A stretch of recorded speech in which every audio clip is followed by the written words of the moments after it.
վռնդելու ենք այս խուժաններին։ Համաձայն ենք։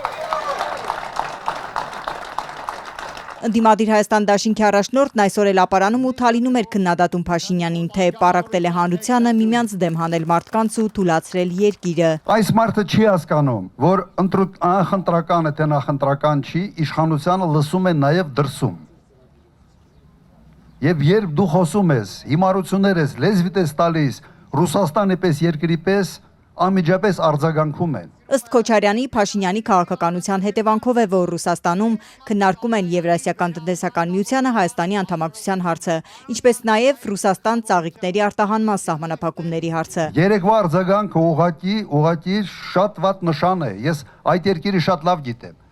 Ես տողերի արանքով կարդում եմ, թե պաշտոնյաները ինչ են ասում։ Ասում են, որ դուք ժողովուրդ ջան պրոբլեմ ունեք այս իշխանության հետ։ Եվ այն սահմանափակումները, որ արդեն մտցրել են այդ ծաղիկների արտահանման հետ կապված, հազարավոր մարդկանց ուղղակի վնաս է հասցնելու։ Եվ ես անկեղծ ասեմ, չեմ հասկանում։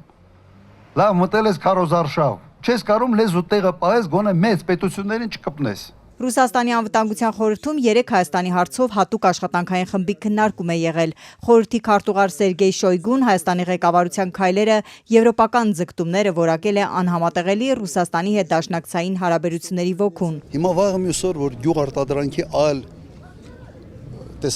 տեսակների վերաբերյալ արգելքներ մտցնեն, ինչ են անում։ Հիմա այդ ժողովուրդ, այդ խեղճ ժողովուրդ, օրինակ ով որ վարկա վերցրել, ով որ ջերմոցա սարքել, այսօր վարկա սպասարկում եւ այդ ջերմոցում ծաղիկ արտադրում եւ արտահանում Ռուսաստան։ Ինչ պիտի անի այդ մարդը։ Այդ մարդը թո ինքը այդ դեպքում պայմանավորի ու ծաղիկները տանեն Ֆրանսիա ծախել։ Չնայած Նիկոլ Փաշինյանը վերջին օրերին վստահեցնում է, թե Պուտինի հետ ջերմ հարաբերություններ ունի, Ռոբերտ Քոչարյանը կարծում է, բանը բանից արդեն անցել է։ Ռուսաստանը անցել է գործողությունների։ Դա Ռուսաստանի քաղաքականություն չի, ամբողջ աշխարհում դա աշխատում է հենց այսպես։ Բարեկամ երկրների համար ավելի արտոնյալ ռեժիմներ են սահմանում, ոչ բարեկամ երկրների համար այլ ռեժիմներ են սահմանում։ Հիմա Ռուսաստանը ասում է հետևյալը. դու ուզում ես աղբերանաս մեր թշնամիների հետ։ Դու ինչ ես ինձանից սպասում։ Ես քեզ դադարելու եմ դիտել որպես բարեկամ երկիր։ Ասում է դիտելու եմ ձեր հայ ժողովրդին որպես բարեկամ ժողովրդին, բայց դուք երկիրը սարքում եք ոչ բարեկամ երկիր։ Ռոբերտ Քոչարյանն այսօր էլ դիմեց ապարանցիներին, թե Փաշինյանին ընտրելը նշանակում է ձայն տալ Ադրբեջանի ղեկավարին, ըստ երկրորդ նախագահի Փաշինյանին կառավարում է Ալիևը։ Որ պատերազմի եռագլուխ կուսակցությանը ձայն տալը, այդ նշանակում է Հայաստանը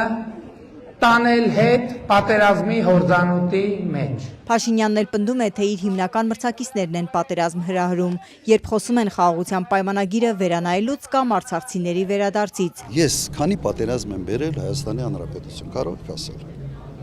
Հիմա դուք ասեք, Նիկոլ Փաշինյանը քանի պատերազմ է բերել Հայաստանի Հանրապետություն։ Արցախի առաջին նախագահ Քոչարյանը Արցախը վերադարձնելու նպատակ ունի։ Մենք խոսում ենք միայն Արցախի ժողովրդի վերադարձի իրավունքի մասին։